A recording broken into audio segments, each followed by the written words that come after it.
Stephen, many congratulations, a superb performance today, safely through to the last 16. You must be delighted with that. Yeah, no, over the moon.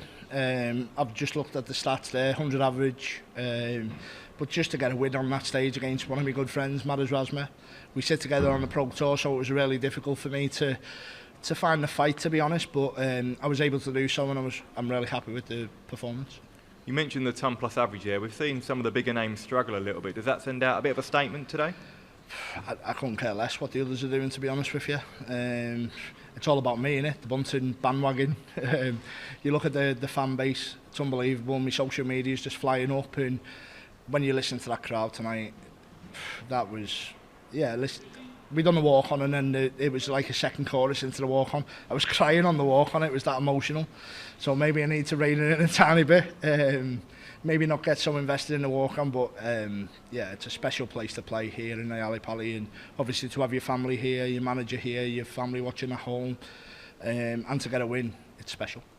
You mentioned the support there. How does that atmosphere, what does that do to you? How much does it drive you on? Yeah, no, listen, when you're up on that stage, there's no hiding. It's a lonely place. If things don't go right, there's only you to blame. But when you're up there and you've got 3,000-4,000, whatever it may be, in the venue, all shouting your name, you know for a fact that your opponent must be hearing that, and maybe it affects them. And I literally just rided on that crest of a wave, and I just kept on. And I'm so happy that, listen, the Bunting Bandwagon goes on. And Luke Woodhouse now for a place in the quarterfinals. How are you feeling about that game? Yeah, no, really happy. Luke's a great player. I've played him quite a few times. I've got a good record, I believe, but this is the biggest stage of them all, in it. So what's gone before is gone. It's all about the future. I'll make sure that I make sure that I'm 100% my best, and let's see what happens. Thank you. Stephen, congratulations. Was it nice to have a game drama-free, no coming on early or anything like that? Yeah, no, I think obviously the first game was difficult. Going on 45 minutes to an hour early would affect any player in the world, to be honest. And I was lucky that I was able to deal with that situation. Like I said, coming into this tournament, I'm playing the best I've ever played in my life. So I feel like the confidence is there with that fan base. Who knows where I can go, but I'm reaching for the top. Only 4 players have won world titles in both codes.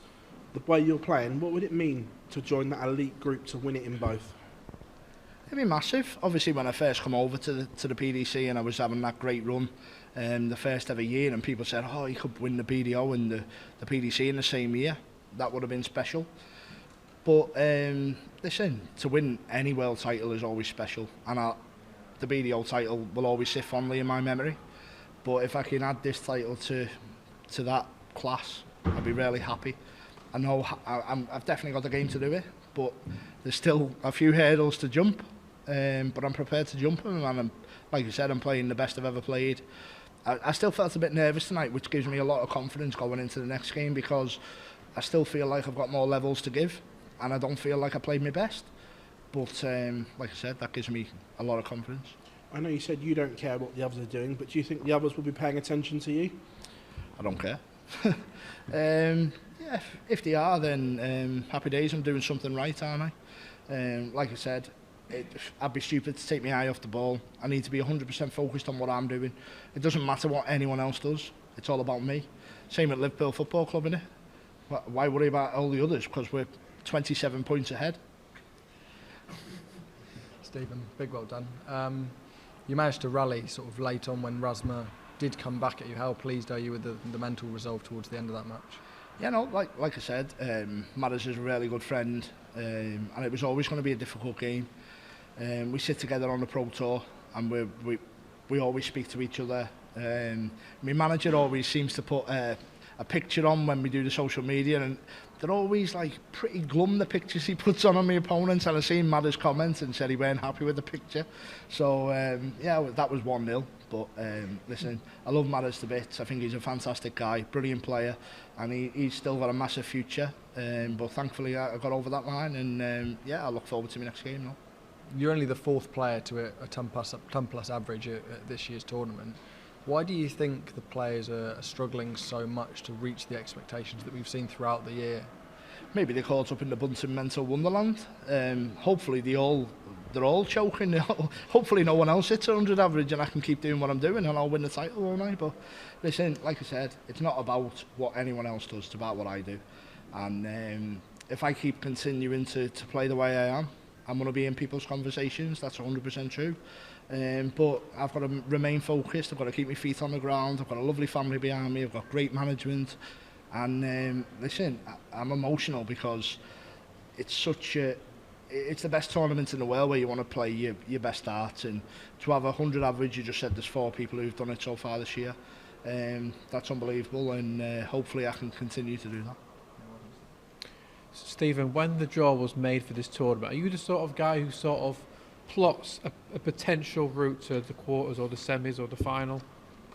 No, definitely not. And I think, obviously, you can see in my practice partner picking that wasn't the case, because I'm gonna bump into Luke Humphreys in the quarterfinals if things go well. So for me, it was all about making sure that I arrived at Alexandra Palace playing the best darts I possibly can. And I think not just this tournament, but the last probably 12 months I've continued to do that. I've had 6 finals on the Pro Tour, I've won the Masters. Certain TV tournaments I've not been happy with, performance levels, but this is the biggest tournament to perform in it, and I've just averaged 100 there. Didn't feel like I played well, but I'm still in and I'm still dangerous. With what we've seen from you this year and in this tournament so far, you'll go into the game against Luke Woodhouse, quite a big favourite. Is it tough to keep that focus when, number one, you are a big favourite, and 2, it's for the quarter-final at the World Championship?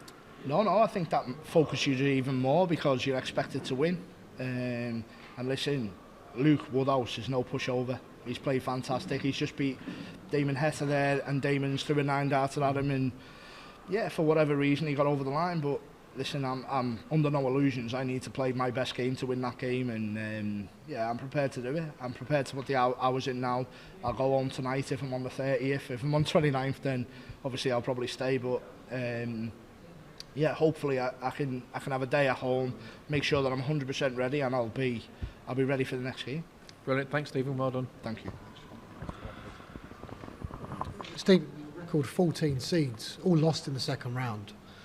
Why are they struggling? Yeah, well, you're obviously not one of them, clearly, but why have they struggled? Why have they not been able to expect that? Following on from the question. I think there's a few things. Obviously, people are thinking about Premier League, and for me, even though people mention it, for me, it's not about that. I've got more important things to do. I want to win this title, and with this title will take me in the Premier League anyway, so why think about Premier League? Why put the added pressure on myself when I know I'm playing well, I know I'm number 8 in the world, I know I'm having the best season of my life, but at the end of the day, I'm just a normal person. I need to make sure I keep my feet on the ground, forget about all the hype, forget about everything that's gone before, and now I need to focus on one more game, get through that next game, and then I'll focus on one more game, get through that, focus on one more game. It's all about the next game for me, and it's all about keeping focused. Some people think the ones that have gone out are burnt out, they're playing too much darts, there's too many darts tournaments. Is that correct? On the other side, do you think they shouldn't do the exhibitions perhaps? Listen, the calendar's really busy, but you can manage your own schedule. It's down to you to manage what you're doing. I absolutely love playing darts, and I have since I was a kid, and I'm getting paid to do it. So why would I want to pull out of any tournament when it's a prestige for me? I absolutely love being in every venue, them fans want to see me. So for me, going on that stage, performing in front of them fans, it's a dream come true. And you're going to ride that support, aren't you, all the way to the 3rd January? Yeah, no, 100%. And even now on the few days off, we'll make sure we hype it, and make sure that when I come back, that them fans are ready for me.